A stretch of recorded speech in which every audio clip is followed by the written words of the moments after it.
इंद्रधनुष्य इंद्रधनुष्य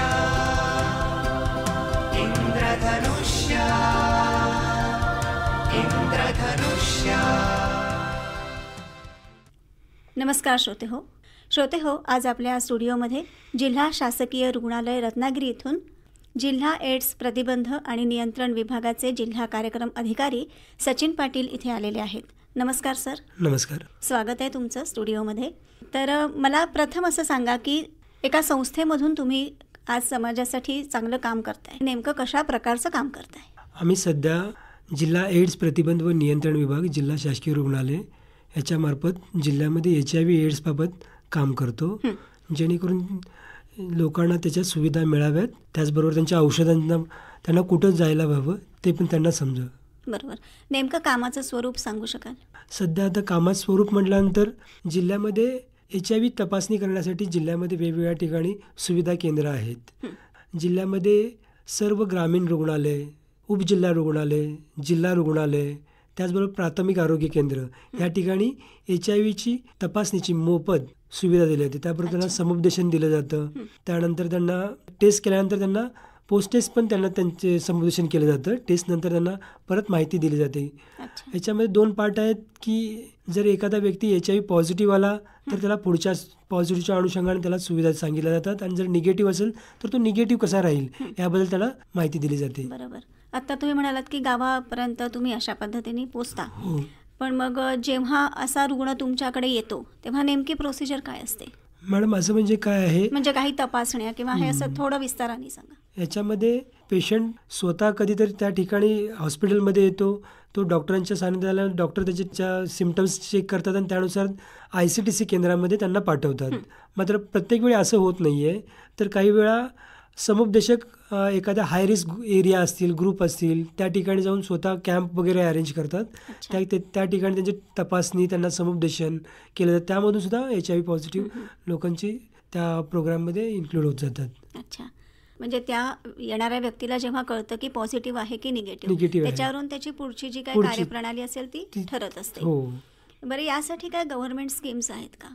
तर HIV पॉझिटिव्ह जी लोक आहेत त्यांना गव्हर्नमेंटने भरपूर सुविधा उपलब्ध करून दिलेल्या आहेत. त्यामध्ये त्यांना औषधोपचारासाठीच त्यांना मोफत प्रवास उपलब्ध करून दिलेला आहे, जो की 50 किलोमीटरपर्यंत त्यांना मोफत आहे. त्याचबरोबर जर एखाद्या वेळेस लांब होत असेल तर 2 ERT सेंटर पण आपल्या जिल्ह्यामध्ये 2 ERT सेंटर आहेत, जे की मंडणगड वगैरे ह्या तालुक्यांसाठी, जे Chiplun medical college BKL Walawalkar college आहे त्या ठिकाणी औषधोपचार दिला जातो. आणि इकडे राजापूर, संगमेश्वर, रत्नागिरी, लांजा या तालुक्यांसाठी आपल्या सिव्हिल हॉस्पिटलमध्ये त्यांना औषधोपचार दिले जातात. त्याचबरोबर सोशल स्कीममध्ये पेपर्स बघितले जातात त्यांचे, ते कुठल्या सोशल स्कीममध्ये ते बसतात ते बघितलं जातं. त्यानुसार त्यांना संजय गांधी निराधार योजना असेल, अंत्योदय अन्न योजना आहे, भरपूर अशा ज्या शासकीय योजना आहेत त्या कोणत्या शासकीय योजनेमध्ये ते बसतात ते बघितलं जातं. त्यानुसार त्यांचे पेपर्स घेतले जातात आणि स्वतः ते एक प्रस्ताव तयार करून आम्ही त्या विभागाला सबमिट करतो. आणि त्याचा आम्ही स्वतः आमच्या NGOच्या मार्फत त्याचा फॉलोअप पण घेतो. मग या स्कीम्स मिळवण्यासाठी काही कागदपत्रांची पूर्तता करावी लागते का? हो. कोणती असतात ती कागदपत्र? सगळ्यात महत्त्वाचं म्हणजे त्यांचा रिपोर्ट असतो. तो त्याच्यावर रिपोर्टवरती त्यांचा म्हणजे HIV पॉझिटिव्हचा उल्लेख नसतो, ते दुर्धर आजार म्हणून त्याच्यावरती उल्लेख केलेला असतो, तो असतो. एक सर्टिफिकेट असतं जे जिल्हा शल्यचिकित्सक यांच्याकडून दिलं जातं. त्याचबरोबर त्यांचा उत्पन्नाचा दाखला असेल, रहिवासी दाखला असेल, हे सगळं त्यांचं जे आधार कार्ड, पॅन कार्ड, हे सगळे झेरॉक्स वगैरे घेतले जातात. म्हणजे जी रेग्युलर डॉक्युमेंट्स तेच असतात. त्यासाठी वेगळं काही करायची गरज नसते. काही गरज नसते. काही एखाद्या वेळेस अडचणी असतात त्याच्यावरती आम्ही तरी पण, कारण एखादं जॉईंट फॅमिली वगैरे असते तरी पण आम्ही त्याच्यामध्ये प्रयत्न करून ते मिळवून देण्याचा प्रयत्न करतो, कारण त्यांना गरज असते. जेव्हा तुम्ही असं म्हणालात सुरुवातीला की तुम्ही कॅम्प लावता, हो, तर मग त्याचा प्रतिसाद तुम्हाला चांगला मिळतो? हो. ग्रामीण भागामधून HIV म्हणून फक्त असं त्याच्यावर HIV फक्त आम्ही अगोदर त्यांच्या जनजागृती केली जाते, त्यांना HIV बद्दल पूर्ण माहिती दिली जाते. असंच कोणी HIV तपासणी करण्यासाठी येत नाही किंवा त्यांची तयारीच नसते की प्रत्येकाला HIV तपासणी करायची म्हणून कधीच कोण समोर येत नाही. त्यांना त्याच्या अगोदर थोडी माहिती सांगितल्यानंतर त्यांना समजतं, अरे बाबा असं करणं तितकंच गरजेचं आहे. कारण प्रत्येक व्यक्तीला HIVचं स्वतः स्टेटस माहीतच नाही आहे. तो जर त्याला माहीत होणं ते कितपत त्यासाठी चांगला आहे हे त्यांना पटवून दिलं जातं. त्यानंतर ते सोर्स सांगितले जातात, मग त्यानंतर स्वतःहून लोक तपासण्यासाठी पुढे येतात. प्रतिसाद तुम्हाला चांगला भेटतो मॅडम. आणि मग फॉलोअप घेतला जातो त्यांच्याकडचं? हो, आता कॅम्पमध्ये घेतल्यानंतर स्क्रीनिंग टेस्ट केली जाते, जी एक होल ब्लड टेस्ट असते, फिंगर प्रिक टेस्ट असते. त्यामध्ये जर एखादी पॉझिटिव्ह भेटली तर आम्ही त्याला ICDCला बोलवतो. बरं. त्या ठिकाणी त्याच्या पुन्हा 3 टेस्ट केल्या जातात. त्या 3 टेस्ट केल्यानंतर तो कन्फर्म पॉझिटिव्ह असेल तर त्याला आम्ही पुढे औषधोपचारासाठी ART सेंटरला पाठवतो.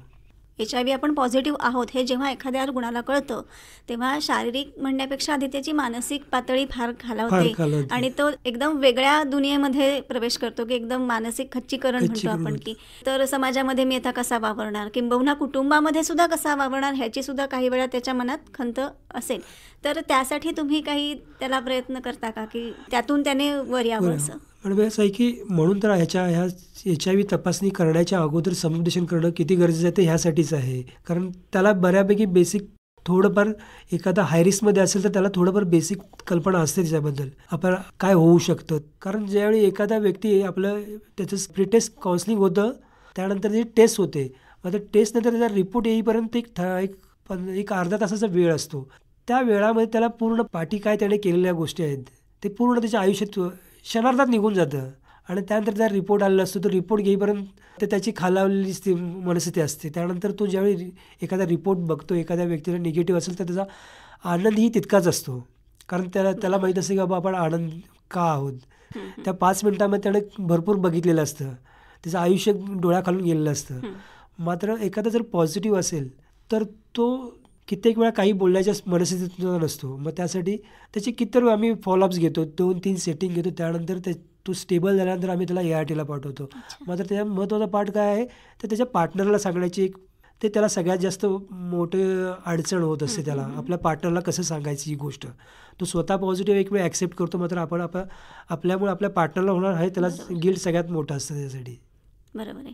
म्हणजे त्याच्यासाठी समुपदेशन तुम्ही करून घेता, फार महत्त्वाचं आहे. आणि त्याबरोबर ते पार्टनरचं टेस्टिंग करून घेणं पण आम्ही त्याला किती महत्त्वाचं आहे ते त्याला पटवून देतो आणि ते करून घेतो सगळ्यांना. आणि सध्या पण आता एक प्रोग्राम NACOच्या अंतर्गत एक प्रोग्राम आहे इंडेक्स टेस्टिंग म्हणून. तर त्याच्या अंतर्गत जे पॉझिटिव्ह आहेत त्यांचे पार्टनर्स, त्यांची मुलं स्त्रिया असतील, त्यांचे कोणी जोडीदार असतील त्यांचं, किंवा पुरुष लैंगिक संबंध करणार असतील त्यांचे जोडीदार असतील, किंवा ड्रग युजर असतात तर त्यांचे कोणी त्याचे पार्टनर्स असतील त्यांचं पण आम्ही टेस्टिंग करण्याचा जास्त प्रयत्न करतो आहे. त्याच्यामधून सुद्धा आपल्याला पॉझिटिव्हिटी भेटते. कारण काही याच्या अगोदर असं होतं की त्या लोकांना आपण इग्नोर करायचं, त्याचे पार्टनर्स जे त्याचा स्पाऊस आहे तो भेटतो, मग त्याचे सेक्शुअल पार्टनर आणखी पण असू शकतात, ते पण आपण शोधणं गरजेचं आहे आणि त्यानुसार त्यांचे टेस्टिंग होणं गरजेचं आहे. कारण ते त्यानुसार सेफ पण राहू शकतात. आत्ताच आपण रुग्णाच्या मानसिकतेबद्दल बोललो.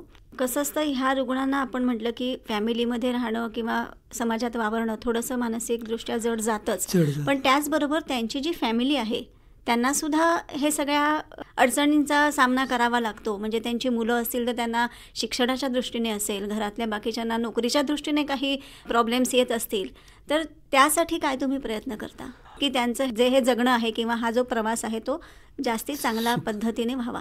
ह्यासाठी सगळ्यात प्रथम आम्ही त्यांनाच, त्यांच्या फॅमिली बरोबर त्यांची जी मुलं आहेत त्यांना सगळ्यांना आम्ही HIV काय आहे काय नाही याच्याबद्दल पूर्ण माहिती दिली जाते. जर एखाद्या आजाराविषयी जर पूर्ण माहिती झाली तर त्यांच्या मनात फक्त आता भीती कुठली असते, औषधं घेणं ही त्यांना सगळं सांगितलं असतं, अगोदरच सांगितलं असतं. मग सगळ्यात जास्त भीती असते समाजामध्ये वावरण्याची भीती असते की कलंक भेदभाव हा सगळ्यात महत्त्वाचा आहे. मग त्यासाठी आम्ही स्वतः सर्व जिल्ह्यामध्ये HIV एड्सविषयी जे अवेअरनेस प्रोग्राम आहेत वेगवेगळ्या ठिकाणी ते अरेंज करतो. कॉलेज असेल, कारण आता तसं बघितलं तर आता आपल्या इथे जेवढ्या ICDC आहेत, काउन्सिलर आहेत, प्रत्येक कॉलेजमध्ये गावागामध्ये रॅलीज घेतात, त्यानंतर पोस्टर प्रदर्शन लावतात, किंवा लोकांमध्ये ग्रामपंचायत लेवलला जाऊन ग्रामसभेमध्ये HIV विषयी माहिती सांगतात. हेच आहे की जोपर्यंत लोकांना ते HIV विषयी माहिती होणार नाही आहे तोपर्यंत ते आपण HIV पॉझिटिव्ह व्यक्तींच्या मनातली भीती घालवू शकणार नाही आहे. कारण जे HIV निगेटिव्ह लोक आहेत तेच त्यांच्यासाठी सर्वात जास्त एखाद्या वेळेस धोका होऊ शकतात. कारण ते त्यांना तेवढ्या त्या दृष्टीने बघत नाहीत. आपल्याला तेच सगळ्यात संपवायचं असेल तर त्यांना एज्युकेट करणं सगळ्या सोसायटीला महत्त्वाचं आहे. बरोबर आहे. समाज मन आधी सुधारायला हवं, म्हणजे मग ह्या लोकांना त्यामध्ये वावरणं अडचणीचं जाणार नाही. अगदी जाता जाता विचारते की सांगायचं असेल सर्व लोकांना तर काय सांगाल जाता जाता? सगळ्यात महत्त्वाचं म्हणजे काय मॅडम, याच्यामध्ये स्वतःची HIVची स्थिती सर्वांनी जाणून घेणं गरजेचं आहे. आजारच धोकादायक नाही आहे, मग त्याच्या इतकी तीव्रता नाही आहे. जर आजार आपल्याला जर लवकरात लवकर समजला तर आपल्यापासून होणारा दुसऱ्याला आजार आहे तो आपल्याला सगळ्यात जास्त नवीन इन्फेक्शन आपल्याला थांबवता येईल. त्याचबरोबर त्याचं स्वतःचे लवकर डायग्नोज झालं तर त्याच्याबरोबर त्याच्या फॅमिली जे स्वतःची तिची स्पाऊस कोण असेल त्याला ते इन्फेक्शन जाणार नाही, त्याला लवकरात लवकर औषधोपचार चालू होतील. ह्या गोष्टी केल्या तर त्याची आयुष्यभरामध्ये पण वाढू शकते. त्यामुळे हे गरजेचं आहे. त्याचबरोबर याच्यापेक्षा आणखी काय, कुठे जाऊन ICDCमध्ये दवाखान्यामध्ये जाऊन ते विचारणं प्रॉब्लेम येत असतील तर 1097 हा एक नंबर आहे, टोल फ्री नंबर आहे. त्याच्यावरती कॉल केला तर 24 तास अवेलेबल असतो.